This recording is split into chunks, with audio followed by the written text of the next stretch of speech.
2017년 새해 첫날, 새해 첫 주일에 하나님 앞에 나와 예배드린 여러분 모두에게 하나님의 크나큰 축복과 은혜가 풍성하게 넘쳐나시기를 주님의 이름으로 축원드립니다. 여러분들은 새해를 맞이하시면서 어떤 소망을 품으셨습니까?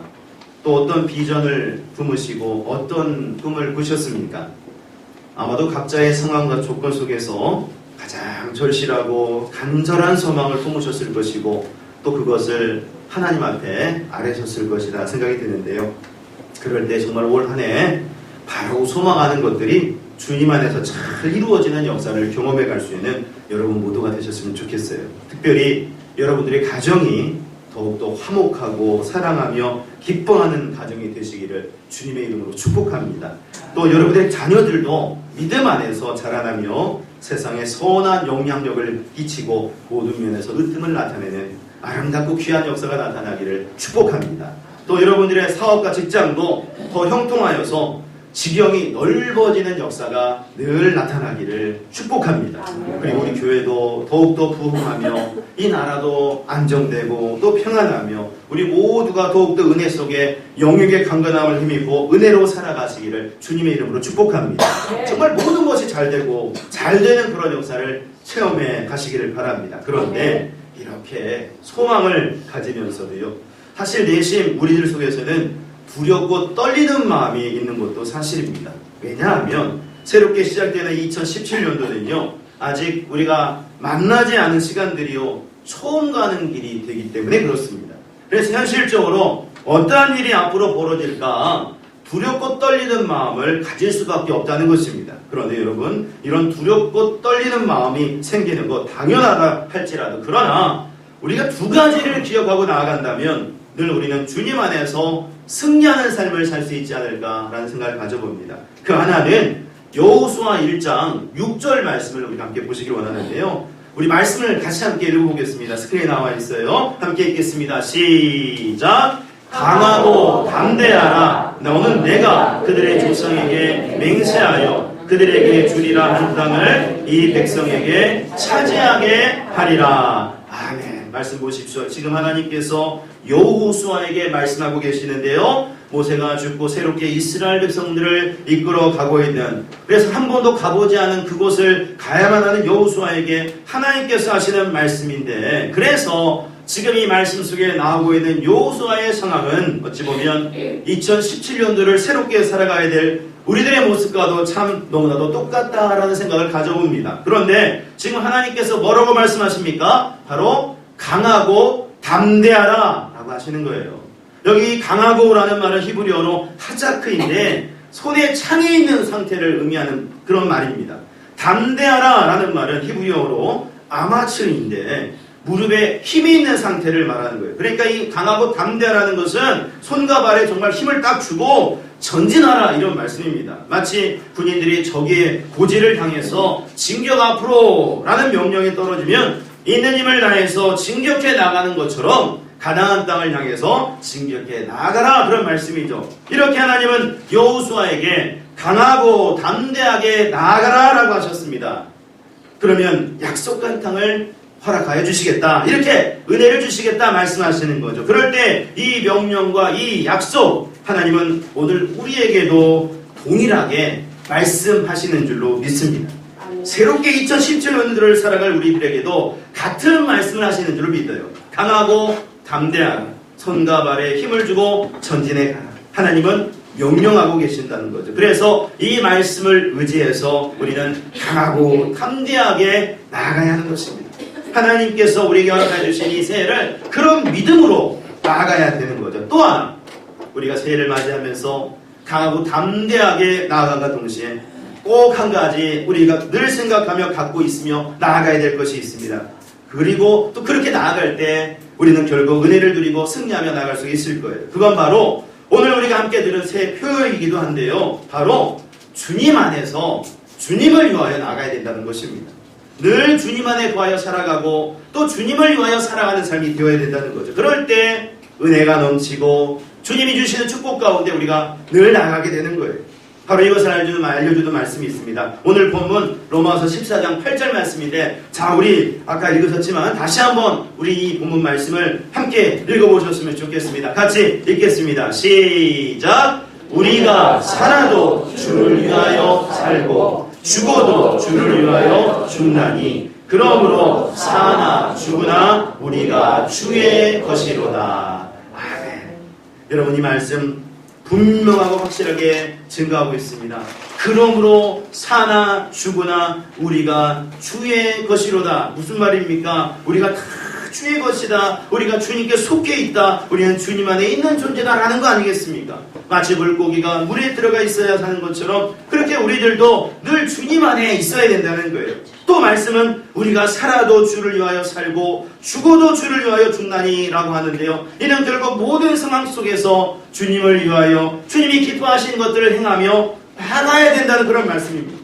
나를 위한 것이 아니라 주님을 생각하며 주님이 기뻐하시는 것들을 행하며 살아가야 된다는 거죠. 그럴 때 어떻습니까? 주님은 우리에게 은혜를 더해 주시는 거예요. 바로 승리할 수 있게 도와주신다는 거죠. 바로 그러한 예, 우리는요, 요한복음 12장에 나오는 세 남매의 이야기를 통해서 발견해 볼 수가 있습니다. 자, 우리 말씀 요한복음 12장 1절부터 3절까지의 말씀을 우리 같이 함께 좀 읽어보셨으면 좋겠는데요. 자, 세 구절입니다. 좀 기니까 우리 천천히 우리 같이 함께 쭉 읽어간다는 그런 느낌으로서요. 천천히 세 구절을 같이 함께 우리 합독하셨으면 좋겠는데요. 자, 우리 같이 함께 읽어보겠습니다. 시작!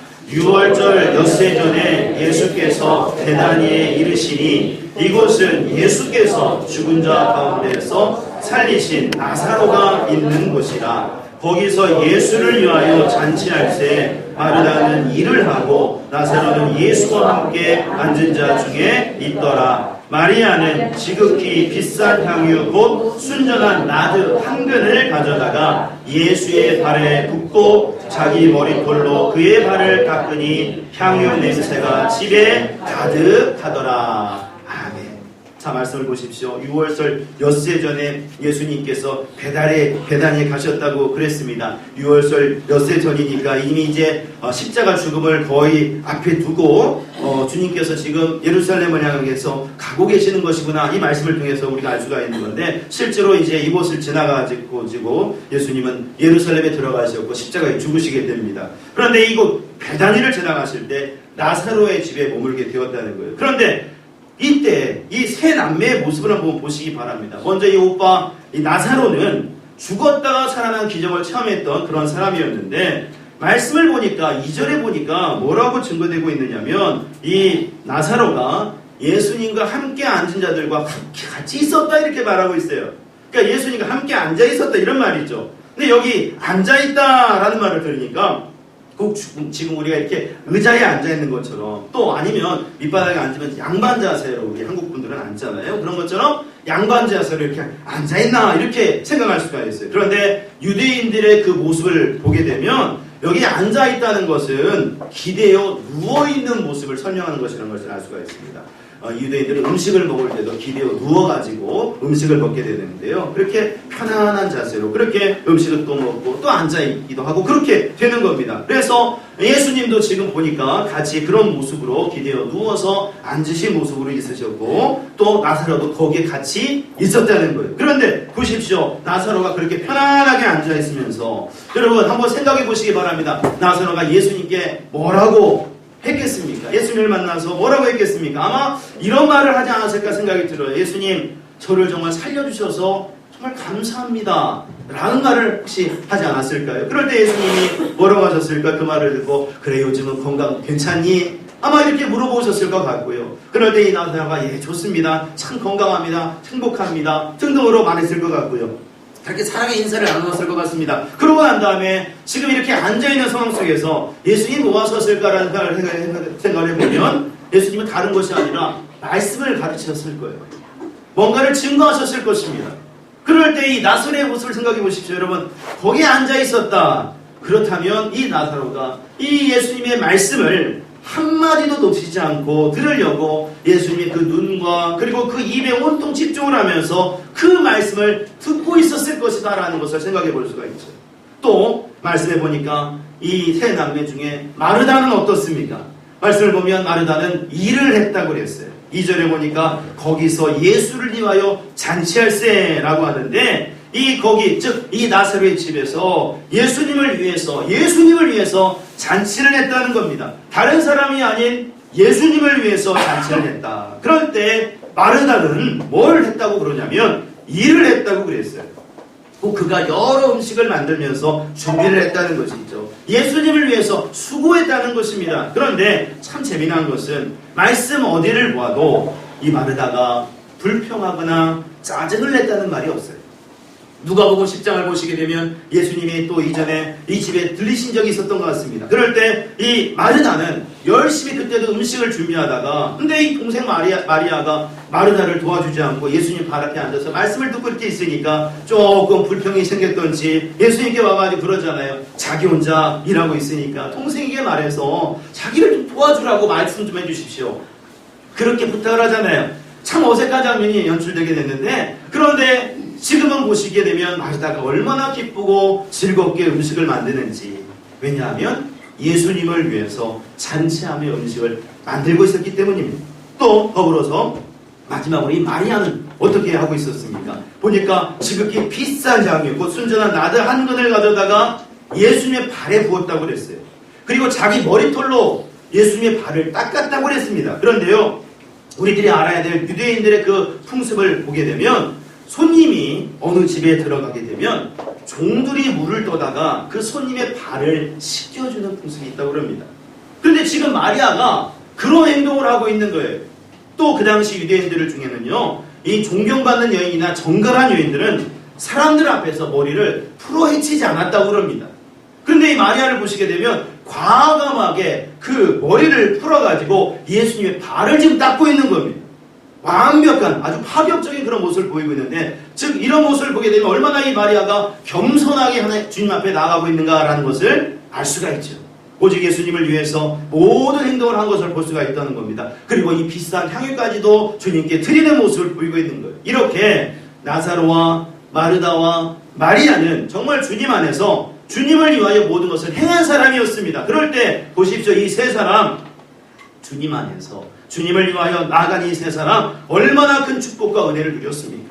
정말 하나만 은혜를 누린 것을 알 수가 있죠. 이처럼 우리들도 주님 안에서 주님을 위하여 살아가야 되는 거예요. 주님 안에서 주님을 위하여 무엇이든지 행하며 나아가야 되는 것이죠. 그럴 때 우리 모두가 주님이 주시는 은혜와 축복을 누려가는 삶이 되게 된다는 것입니다. 왜냐하면 오늘 말씀 속에서도 보니까 살아도 주를 위하여 살고 죽어도 주를 위하여 죽나니라고 말씀하고 있는데 사실 생각해 보십시오. 살아도 주를 위해서 살라고 하는 것은 그렇게 살 때 은혜가 있기 때문에 그런 거 아니겠습니까? 또 죽어도 우리가 주를 위하여 죽는다라고 하는 것은 뭔가 그것을 통해서 은혜가 있기에 그런 것이라는 거죠. 예, 그렇습니다. 분명한 은혜가 있는 거예요. 주님 안에서 주님을 위하여 나아가면 분명한 은혜가 있는 거죠. 그래서 우리는 올 한 해 강하고 담대하게 주님 안에서 주님을 위하여 살아가야 되는 겁니다. 그렇다면 구체적으로 주님 안에서 살아가는 것, 또 주님을 위하여 사는 것, 어떤 것들이 있을까요? 많은 것들로 설명할 수가 있겠습니다만 우리가 함께 지금 나누었던 이 요한복음 12장에 나오는 이 나사로와 마르다와 마리아의 모습을 통해서 몇 가지를 우리 함께 도전적으로 같이 나눠보기를 원합니다. 첫 번째 생각해 볼 수가 있는 것은 이 나사로가 지금 이 집을 방문한 예수님 앞에 앉아서 예수님의 말씀을 들었다고 그랬습니다. 그 말씀 하나하나를 놓치지 않고 들었다고 그랬어요. 마찬가지예요. 여러분 우리가 주님 안에 거하여 나아가려면 늘 말씀을 가까이 해야 합니다. 늘 말씀을 읽어야 되는 거죠. 그래서 오늘 우리에게 무엇을 말씀하신지를 깨닫고 그 말씀을 따라 나아가야 되는 겁니다. 어떤 분들은 이 성경, 즉 하나님의 말씀이 아닌 오늘은 주님이 어떤 말씀을 주시려나 하면서 어떤 환상이나 꿈이나 뭔가 기적적인 어떤 현상을 통해서 그 말씀을 들으려는 경향들도 있습니다. 그런데 여러분 이런 환상이나 꿈이나 기적적인 현상들은 생기면 감사하는 것이겠습니다만 이거는 자칫 잘못하면 위험한 것이 될 수도 있어요. 왜냐하면 마귀들도 그것을 즐겨 사용하는 방법이 되고요. 또 현혹될 수가 있고 잘못된 길로 나아갈 수 있기 때문에 그렇습니다. 또 내 생각이 반영이 될 수가 있겠죠. 그래서 어느 순간 내 생각을 마치 하나님의 생각인 것처럼 그렇게 판단하고 나아갈 수가 있는 거예요. 그런데 여러분 생각해 보세요. 이렇게 내 생각을 따라가면 어떻습니까? 좋을 것 같은데 아니죠. 반드시 후회하게 되는 거예요. 어떤 사람이 사막을 헤매고 있었습니다. 아무리 가도 오아시스가 보이지 않고 너무나도 힘든 상황이었어요. 그런데 어느 순간 이렇게 보니까 발자국이 보여요. 사람의 발자국이. 그래서 너무너무 반가운 마음에 그 발자국을 따라갔답니다. 그러면 반드시 오아시스가 나오고 또 물도 마시고 음식도 먹어서 자신이 살 수 있을 것이라 생각을 한 거죠. 그래서 기쁘게 그 발자국을 따라가는데 이상한 것이요. 그 발자국을 따라가는데 왠지 가던 길을 계속 돌고 있는 느낌이 들더랍니다. 계속 가던 길을 또 가고 있는 것 같은 느낌이 들더래요.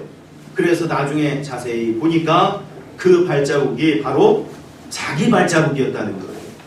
자기를 따라가고 있었다는 겁니다. 이렇게 자기를 따라가면 이와 같은 일이 벌어지는 겁니다. 그래서 우리는 늘 주님의 말씀을 따라가야 되는 겁니다. 주님 안에 구하는 것은 다른 것이 아니라 말씀을 의지하는 것임을 알고 그것을 행하여 가야 되는 거죠. 그럴 때 얼마나 큰 은혜와 놀라운 일이 일어나게 되는지요. 여러분, 지금이 2017년도입니다. 지금으로부터 근데 여러분 500년 전에 꼭 어떠한 일이 이 역사 속에서 일어났는지 혹시 아십니까?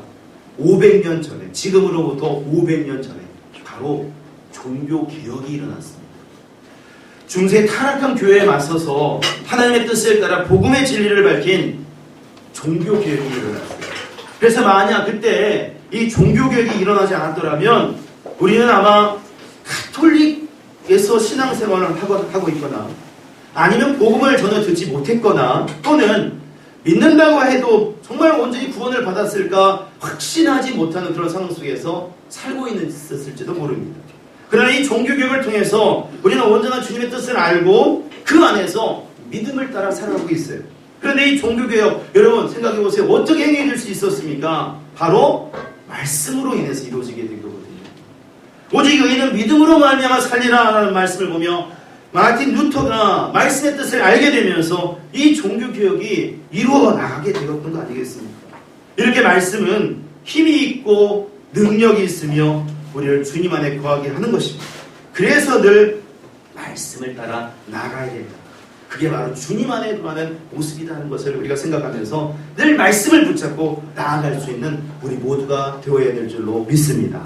또 주님을 위하여 사는 것, 오늘 말씀을 보니까 이 마르다와 마리아를 통해서 생각해 볼 수 있는 그런 것이 있는데요. 여러분 보십시오. 지금 예수님을 위해서 일하고 헌신하고 봉사했다고 그랬어요. 마르다가 마리아 그런 모습을 보였다고 그랬습니다. 그럴 때 바로 이 모습처럼 우리들도 주님을 위해서 수고하고 봉사하며 나가야 되는 겁니다. 우리에게 맡겨진 일들, 주님이 기뻐하시는 일들을 해나가야 되는 거죠. 그게 바로 주님을 위하는 겁니다. 특히 일을 한다고 했었을 때 주님은 우리에게 각각의 여러 달란트를 허락하여 주셨습니다. 각각 다른 달란트를 주셔서 봉사하며 헌신하며 나가게 만드셨어요. 몸은 하나요. 그 직제는 여럿이라고 성경에 말씀하고 있습니다만은 성도들도 보면 정말 그 말씀에 걸맞게 여러 직제가 다르듯이 참 다른 모습을 보이고 있다는 것을 알 수가 있습니다. 그럴 때 서로 다른 그런 모든 것들을 서로 인정하면서 격려하면서 그 맡겨진 일들을 해나가야 되는 거죠. 자기의 재능을 따라 수고해야 되는 것입니다. 그럴 때 은혜가 있는 거죠. 어느 늙은 삼류 마술사가 있었답니다. 평생을 삼류 마술사로서 어렵게 그렇게 산 그런 평생을 산 인생이었는데 늦지막하게 나이가 많이 든 상황에서 예수님을 믿게 되었다는 거예요. 그래서 이제 인생의 그 참된 의미를 깨닫게 되었고 즐겁게 교회를 다니며 신앙생활을 하고 있는데 그런데 이 교회를 다니니까 많은 성도들이 봉사를 하고 있는데요. 참 열심히 기쁘게 봉사를 하고 있더라는 거예요. 어떤 사람은 찬양대에서 찬양으로 봉사하고 또 어떤 사람은 안내위원으로 봉사하고 또 어떤 사람은 음식으로 봉사하고 어떤 사람은 헌금으로 봉사하고 모두가 충성스럽게 봉사를 이렇게 잘 하더래요. 그래서 그런 사람들과 그 자신을 비교해서 또 이렇게 보게 되는데 근데 보니까는 자신은 건강하지 못해서 뭔가 육체적으로 할 수 있는 것도 없고 또 그렇다고 잘 배우지도 못해서 뭔가를 또 이렇게 잘 행할 수 있는 상황도 안 되고 또 물질이 많느냐 그것도 아니고 정말 다른 사람에 비교해서 봤었을 때 자기가 참 연약하다는 것을 그렇게 느끼게 되더랍니다. 그러던 어느 날이었대요. 아무도 없는 교회 안에 해괴한 일이 벌어지는데, 그건 바로 뭐냐면 이 삼류마술사님 할아버지가 이 교회당 예배당 안에서요 혼자서 마술을 하고 있더라는 거예요. 마술을. 그러면서 비둘기를 막 날리고 막 불꽃을 내뿜고 울긋불긋한 줄과 꽃들이 널려 있고 막 소리를 지르면서, 아니 교회 안에서 그런 모습을 보이고 있더라고요. 땀을 뻘뻘 흘리면서 마술을 하고 있더라는 거예요. 근데 이 모습을 성도들이 보게 된 겁니다. 그래서 놀래가지고 지금 이게 뭐 하는 겁니까? 라고 하면서 가서 이렇게 물어보니까, 그 행동을 말리려고 하니까 이때 할아버지가 이런 말을 하더랍니다. 주님, 재미있으셨습니까? 주님, 즐거우셨어요? 이러더라는 거예요. 여러분, 이게 무슨 말입니까? 자기가 가는 재능, 곧 마술로 주님을 위해서 주님을 기쁘시게 하려고 했던 것이지요. 그런데 놀라운 것은 그때 그 강단의 그 십자가 위에서 맑은 빛이 비치더라는 거예요. 마치 그것을 다 받으셨다라는 것을 표시하시듯이 그렇게 하시더라는 거예요. 이렇게 자신이 가지고 있는 재능을 통해서 주님을 위하여 나가는 것은 중요합니다. 그럴 때 큰 은혜가 있는 거죠. 또 하나, 주님을 위하여 살아가는 것은 주님이 기뻐하시는 모습을 보이고 또 그렇게 바뀌어가는 모습이어야 됩니다.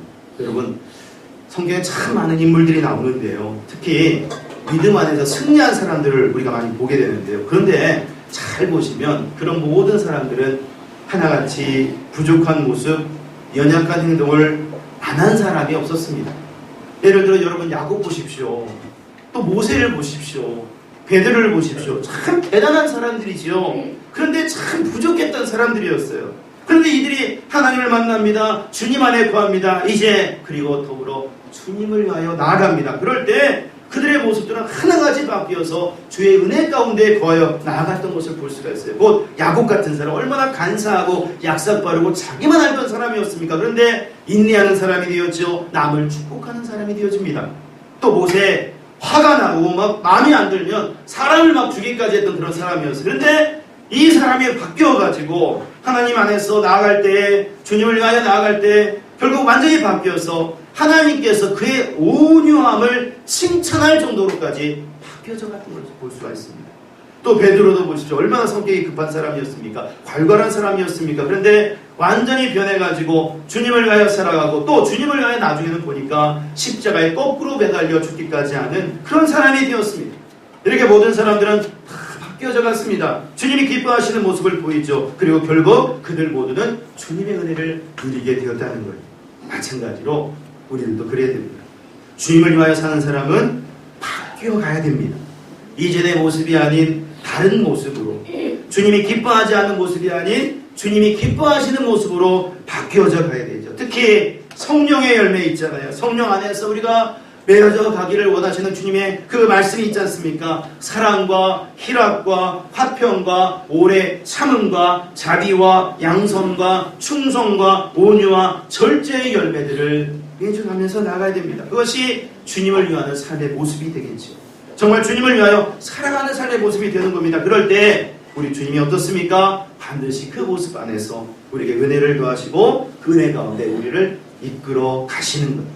그러므로 새해를 맞이하시는 사랑하는 여러분, 우리 모두가 진정으로 강하고 담대하게 주님 안에서 주님을 위하여 살아가는 저와 여러분들의 삶이 되시기를 주님의 이름으로 기원드립니다. 그래서 우리 모두가 정말 주님 허락하시는 그 놀라운 역사를 경험하시고 그 가운데 2017년도를 날마다 승리하면서 주의 이끄심 속에 나아갈 수 있는 저와 여러분들의 삶이 되어지시기를 예수님의 이름으로 축원드립니다.